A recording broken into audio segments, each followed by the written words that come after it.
Hi there, I'm Heidi Nord with the Brilliant Dyslexic, and thank you for watching this video. So I want to talk a little bit about the anger that students have when they're not treated well in the classroom.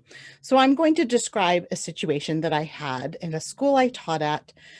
It was at a high school, and I had 4 sections of the same class. And what happened is some of the students in my classes were actually in the same class, and this was their 4th year that they were in it. So for some students, it was a class that was for special education students, 9th to 12th grade. And so for some students who were freshmen in the class, it was their first time of taking the class. But I would have seniors in the class taking the same class, and it was their 4th year in that class. So me, being who I am, questioned why that was the case. And that was not taken very well by the administration. But I just wanted to know, because my feeling was those students had every right to be angry that they were in the same class for the 4th year. I was astounded that this was happening. So, you know, and the reason I was astounded is because I work privately with students. And when you can figure out what's going on with their learning, you make such big breakthroughs that just the thought of a student having to hang around in a class for 4 years and never being encouraged, motivated, inspired to make that breakthrough completely broke my heart. And I think it's really important to not gaslight students, which I felt very strongly was happening at the school site I was at. So these students were told that the reason they were there for 4 years is because they didn't turn in enough work. They weren't advanced enough to move to the next level. Um, and that this was just the only class that was there to offer. And I thought, wow, this is just a tragedy. First of all, when a student has an IEP, it's so important to mainstream that student. These students could have been mainstreamed into a different classroom with their like peers and not have the challenges they faced in the classroom where I was teaching. Can you imagine being a senior in high school? This is your 4th year, taking the same section of the same math, and then being told it's your fault. Now, if something isn't happening um, in the education system to change the instruction of that class so those students could be put in a different class, then there's something very wrong at the school site. And then it was fascinating because um, the the whole team had this theory of, I mean, they just blamed the student. So instead of looking at what they could have changed about the curriculum, how they could have changed their thoughts about students, what kinds of things would have made a difference for those students, they just blamed the students and said they have anger issues. Okay. So let me just say that is completely inappropriate.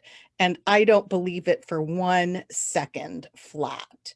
Now, if I were a student in that class, I would be angry, and very angry, and I would hope that people would understand that.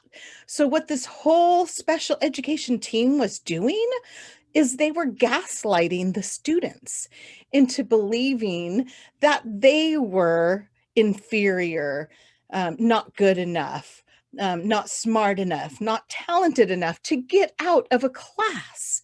And they didn't do this only in the one section I taught. This happened in other subjects also. So I taught math that year, but it happened in other content areas. And I just thought, wow, if I were a student stuck in that system, I wouldn't want to get out of bed either to come to class. I wouldn't want to try to turn in my homework either. And I certainly wouldn't want to be on the teacher's side when it was clear that the system was completely against me. And that is what was happening to those students. And I'm guessing it still is happening. Now, um, I went through coach training with Martha Beck, and I just love her. And one of her tools is hell in a handbasket. So hell in a handbasket is whatever you have been through in your personal life, you are really good at getting other people out of it.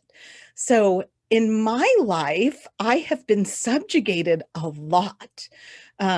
In my childhood, I was subjugated. A lot of us were. I'm sure it wasn't just me. In my marriage, I was subjugated. After I got divorced, I was subjugated. There was nothing I could ever do well enough as a mom to get my ex-husband on my side. He was never going to be on my side. And so I knew how those students were feeling because I had felt that in my personal life. That is my hell in a handbasket.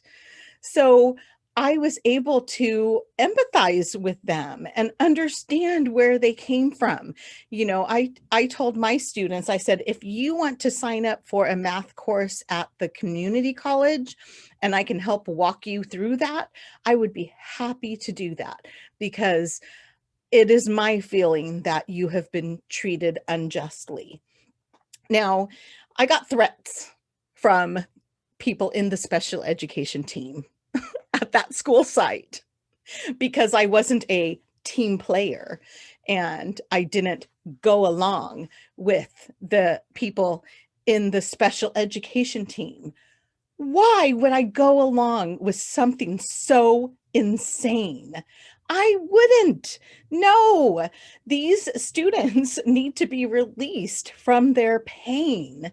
They don't need to be stuck in a class where they're going to be told they're not good enough, strong enough, smart enough to be able to exit the class. Most of the teachers or the people in that team were not with the student. Now, one of the reasons I love what I do as a private practitioner is I am on the student's side. And that makes such a huge difference. When you can be on the side of the student, they feel it. They trust you. They can be vulnerable with you. And a student who trusts you and can be vulnerable is a student who will learn.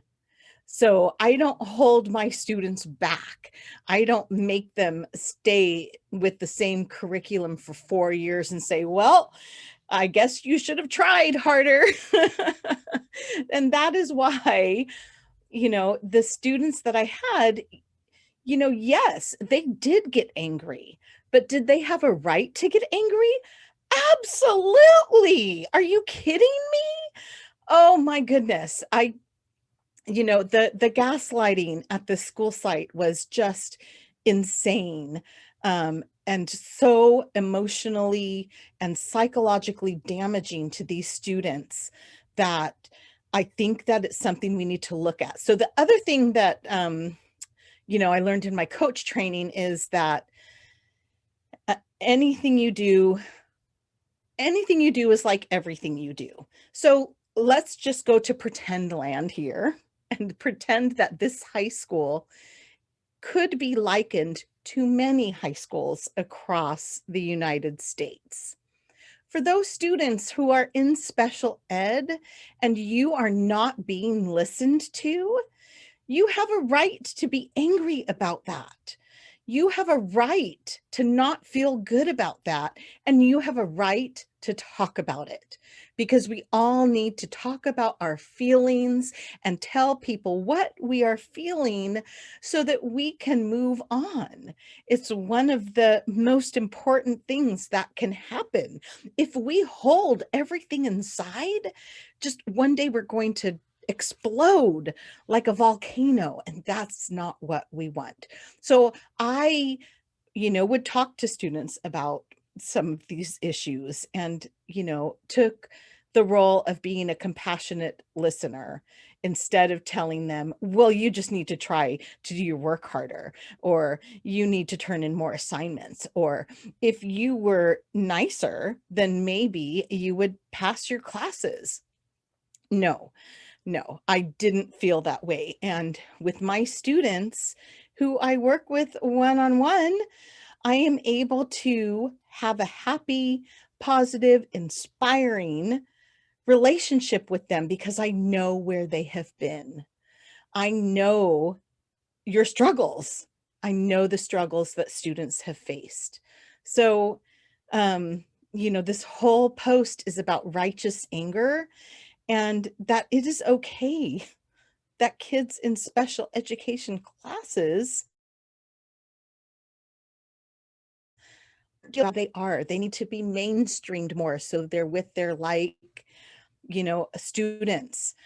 They need to not be stagnant and tracked into classes where they're not going to get out. I don't care what I said to some of these teachers, but they would not let a student out of that class. And that to me was, it was almost criminal, because they were keeping these students in a form of an educational prison, in my opinion. That is my opinion about what was happening. So, um, if you have a student who feels strongly that they have been wronged, your job is to be a listener and listen to what the student has gone through so that they can start to heal this part of their journey. Anyway, righteous anger, it is a thing, and it is how we move mountains. Look at what other leaders have done with righteous anger, and they combine that with great love. Anger has a purpose, just like love is very deep and fabulous. Anger can have a purpose to combine with love to create change. And that is what I want for my wonderful, smart, fabulous dyslexic students. Thank you.